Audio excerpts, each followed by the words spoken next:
O ciclo urbano da auga é unha viaxe en 4 etapas. Captación e tratamento. Recollemos a auga do subsolo ou ben de correntes superficiais, nos que chamamos puntos de captación, como este que temos aquí. Esta auga levámola á potabilizadora onde a tratamos para que sea apta para o consumo humano. Distribución e consumo. A auga potable chega aos nosos domicilios mediante unha rede de tubaxes. O dereito á auga é un dereito universal, recoñecido por Nacións Unidas, e un dos obxectivos de desenvolvemento sostible. Rede de saneamento. Despois de usar a auga na casa, vaise por desaugue e recóllese na rede de saneamento. Esta rede de saneamento trae a auga dos fogares e a auga da chuvia das calles á depuradora.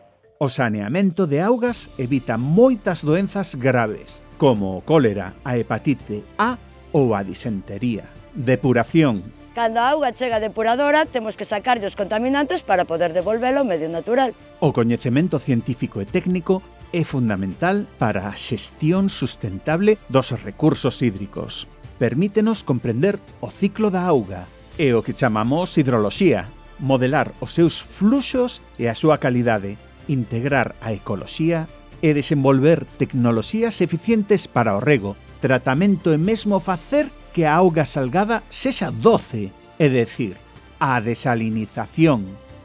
A ciencia axúdanos a poñer en marcha políticas que garantan a auga para nós e para as persoas que virán e tamén para a saúde do planeta. Cada unha de nós pode poñer da súa parte. Móllate pola auga e lémbrate, pecha a villa.